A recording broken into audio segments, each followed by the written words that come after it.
Hey folks, thanks very much for the opportunity to spend some time with you today. I look forward to hearing from all of you. I think we've already heard how this is really a complex ecosystem. And I think as the day goes on, all of these things are going to start to gel. I'm super excited about our conversations that we'll have this afternoon. Just a shout out, tomorrow, Trina is going to be delivering an evidence synthesis based on wildlife crime as part of the CCI seminar series. I'm going to deliver most of today. Trina's going to deliver most of tomorrow, but we're both around, and again, thankful for the opportunity to spend time with you. So today I'm talking about, this is Bill tasked me with this, collating, presenting evidence for decision makers and for decision making. I want to start off by positioning our conservation practitioners and decision makers as frontline workers. For every one scientist, there's probably 10, 20, 30 practitioners. And so, we scientists operate in the shadows, yet we have these folks that are out there on the front lines. Just like we send firefighters out there with the skills and tools and knowledge to do their jobs, it's also our responsibility collectively as scientists and as citizens to make sure that we're sending our conservation practitioners out there with that same toolbox. This is a study that some of you are probably familiar with. This sort of shook up the conservation science world almost two decades ago. It was a survey of mostly land managers here based in the UK. And it turns out when you ask them, how do you make your decisions? Most of them are made based on sort of the status quo. We've always done it this way. There's tradition. This is just sort of how we do things.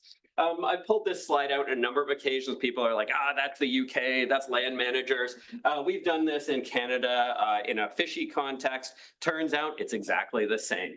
In fact, we call it cross-cubicle communication. So they will ask their neighbor, they will pop up, lean over the adjacent cubicle and ask their neighbor, who is another manager embedded in the same organization, who then reinforces the same idea. And this is even within science-based organizations where there are science staff, they're just in other buildings or on other floors. So it's not that these are agencies void of science, but there are lots of barriers that influence the extent to which information moves or doesn't, which evidence is embraced or ignored. But it's not easy. We certainly can't put the blame on practitioners from the absolute overload of science that's out there. There is, in many cases, there's a lot of information to wade through, lots of journals, around 5 million papers published a year. That's a lot to keep track of. And much of that literature is inaccessible. If you're a small land trust, you're not going to have access to the libraries that we do at research-intensive universities. There's, of course, lots of other issues, and there's been social science in this space. We did 84 interviews of environmental decision makers in Canada. And you can see here, we've got sort of individual-oriented things, institutional things, why evidence is used and why evidence is not used. And there's all sorts of reasons for these things, and can't dig into all of them today. Some of these are things that are really difficult to change because it's about embedded institutional culture. But other things are things I think that we can change pretty easily. And making sure that decision makers do have evidence to use is pretty central to that. This, of course, is alarming, the idea that decisions are being made. We've got biodiversity crisis, climate crisis. It's not only affecting our environment, it's affecting humans in a variety of negative ways. And there's a sense of urgency. We don't have time to sit back and wait. There's a timeliness to this. And of course, we also have limited resources. So we need to make sure that the investments we are making in terms of our time, our people power, that's actually having benefit. So we need to ensure that the best available evidence is informing decisions. And so Bill, many years ago, mused about this idea of the need for evidence-based conservation. In many ways, this was a call to action. This is what really shook things up and got many folks thinking about what to do. The question is, but how do we do that? I think if you're asked Bill, his thinking has probably evolved over the last 2 decades or so, and we're continuing to work in this space. Bill hasn't been able to hang up his shoes and say, okay, we're good, this is taken care of. This is a long fought battle, and there's more work to do, and today is part of that as well. I do want to acknowledge that I've been asked to speak about evidence synthesis. There is a broader environmental decision-making, conservation decision-making toolkit. There are things like conservation prioritization that can help us figure out how to spend limited resources or how to protect certain spaces, structured decision-making, and evidence synthesis. That's what I'm going to talk about today. I just want to remind folks that there are other parts of this broader conservation decision-making toolbox that we aren't focusing on today. So when we talk about evidence synthesis, there's a variety of different ways of doing this, but it's really this process of combining information from a variety of different studies and sources that investigate the same topic. And ideally, this is done in a comprehensive way to understand their findings. So what's that big picture signal from all of those pieces of evidence? And this can be done in a variety of ways: rapid reviews, narrative reviews, systematic reviews, evidence synopses, systematic maps, meta-analysis, or curated repositories or libraries. All of these exist, and all of these are useful sources of information. But recall, the status quo here is that many organizations continue to do what they always do. So we want them to do something. Again, these do vary in rigor, and there are a variety of reasons why one might make sense more than other in a given context. So there are 2 key sources of syntheses out there that I want to point you towards, and these QR codes will take you there. So of course, Bill and team's conservation evidence, where there's the synopses, and then behind that there are all the individual studies that have been scored in various ways. And then we've got the collaboration for environmental evidence, which does systematic maps, systematic reviews, and a community of practice around that. So I just wanted to share those as 2 resources. Going back to those same 84 decision makers we interviewed in Canada a few years ago, we asked them about what they used. So that's the stippled boxes there, and what they're confident in terms of evidence syntheses. We asked them for their top 3. And what we thought was remarkable here is that they knew what all of these things were, and that they had an inclination to use them. Obviously, they can't use something if it's not available. If they need evidence on topic A and it doesn't exist, it only exists on topic B, then that's certainly not going to help them. But this gave us some optimism. So it's not like we're working in a vacuum or a landscape where we have to go in and say, this is what an evidence synthesis is. So that was certainly promising. We also see the word evidence coming to the fore in the media. In Canada, in 2015, it played a strong role in Justin Trudeau's election. You can see there a headline from a newspaper: Justin Trudeau's emphasis on evidence-based policies paved the way to Liberal victory. When mandate letters were sent out to the various government agencies, the first time they were actually publicly shared, written in there was a sentence that said, ensure that decisions are based on science, facts, and evidence, and serve the public interest. So this is good, right? So we should have seen a sort of a revolution in Canada over the last 8 years or so, but it turns out it hasn't been quite so rosy. There have been challenges. So last year, some scientists, academics criticized Fisheries Notions Canada, one of our federal agencies, for how they've been apparently downplaying the threat of salmon farms. This is text from their critique. They basically suggest that we need to really promote a system of evidence-based science advice that attains the highest standards of impartiality and transparency, rigor, and so on. Again, emphasizing the fact that we're not there yet. So even though 8 years of a government in power pushing evidence, we've still been unable to really make this normalize this so that it's routine practice for all of our environmental decision makers. We are seeing evidence syntheses requested more from our government partners in Canada on all sorts of topics, from clean growth to fish passage to sea lice and so on. But there can still be a number of institutional barriers. So this is one that was commissioned by Fisheries and Oceans Canada, paid for by Fisheries and Oceans Canada, science staff involved as part of the team. We published it. But that wasn't enough. And this is an example of, taking something and trying to move it into practice. DFO has their own internal science advice process. And what we needed to do was to push the systematic review through that. So we assembled in Ottawa just before the pandemic. There were about 70 folks. It included industry representatives from hydropower and agriculture and so on, federal government representatives, some provincial representatives, NGOs, some academics and so on. And we basically did a peer review, a practical peer review of the systematic review. And out of that extracted the management advice that went into this document, which sits on the desk of the decision makers. So sometimes there's it's not just, wow, we're done the systematic review and, here's the PDF, enjoy reading 80 pages and 200 pages of supplemental material. We still need to distill that down, make it more digestible, but also pass it through the lens that matters. And in this case, it was providing an opportunity for practitioners to ground truth, that sort of more academic document, if you will. There are a number of other things we can do to try and get evidence syntheses into the hands and minds of users.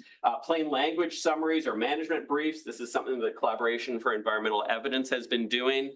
This is done after the fact. So once a systematic review is published, the Collaboration for Environmental Evidence has a couple of talented folks that do these kinds of things. The hope is that those folks that do the systematic reviews will realize this is an important part of the process and embed that into their original budgeting and so on. But this is something we're doing sort of an after the fact thing. Infographics are another useful tool for sharing information. This is one based on a systematic review that was done on injuries in functional fitness. This is based on a review done in fish hatcheries. So that's an opportunity. And then there's toolboxes, this whole suite of toolboxes that are available to support decision makers with what they do. And of course, there's Bill's team has developed the evidence decision tool, I think has a lot of promise. I thought there was a presentation on guidance templates, but maybe that's something we'll just talk about free form later today. This will take you to that site. And another example in Canada, we heard from our freshwater practitioners that they wanted to make better decisions around freshwater, the freshwater biodiversity crisis. And so what we did was develop a national level toolbox that was really focused on giving them information specific to the Canadian context for key threats, for issues that were relevant to the taxa and ecosystems that we had in Canada. So something that was very bespoke to their context. Of course, behind the scenes, there's this whole training, capacity, and culture that we need to talk about. I don't have time to dig into it. Bill's book has a great chapter on that, but just a shout out for Bill's book as a whole. I assume all of you have it on your bedside table and your phone. But we can't just simply hand these tools to decision makers and assume that they'll know what to do with them. We need to think about training. And I remember a few years ago, Bill's team led a paper that I was involved with, and my job was to go through textbooks and look for the word evidence and evidence-based decision making. And we were communicating with Richard Primack, who's written about 50% of them. Doesn't appear, okay? That word does not appear. The word evidence is not in the textbooks. So the people, most of you probably learned from that family of textbooks. So it's not being taught in routine conservation biology, conservation science training. We need to build institutional capacity for doing these things and a culture that supports and enables these kinds of things. So again, good fodder for discussion later. But what do practitioners want? How do they want to receive this information? We don't really know. When I'm telling you that, infographics are an opportunity, we can do management briefs. We've never really asked them, how do you want to receive this information? And so Megan Harper, canoeing off into the distance there, is doing her PhD in this space. with support from Parks Canada. We're doing a pan-Canadian survey of environmental decision makers with some follow-up focus group sessions. And it's about creating a communication toolkit for evidence syntheses. How do we get that you've now done your synthesis? How do you put it in a form that's most usable, most preferred by decision makers? So as I wrap up here, this is my last slide. Just like we're collectively committed to identifying what works and what doesn't, a theme that's long been core to what goes on in this building, we need to do the same for connecting evidence syntheses to actions. So making sure that we're not just doing these things that sit on the shelf. How do we mobilize that? The synthesis in and of itself is insufficient. What are the most effective means of communicating and sharing that synthesis with decision makers? How do we create a culture of evidence use and evidence-informed decision-making? And this needs to extend beyond, sort of think of that as being an institutional thing, but it depends on the individuals, and it also depends on civil society demanding this and thinking about that when we vote, when we talk to our politicians, and so on. What are the best ways to build capacity for evidence use and evidence-informed decision-making? Trying to find successful case studies and share our experiences. And then finally, trying to understand why are evidence syntheses embraced or ignored, sometimes they are, and what can be done to overcome those barriers. So, thanks for your attention.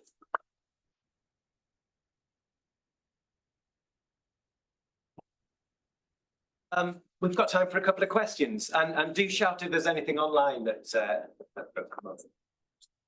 questions. Or comments or critiques. Comments or critiques, welcome. Anything online?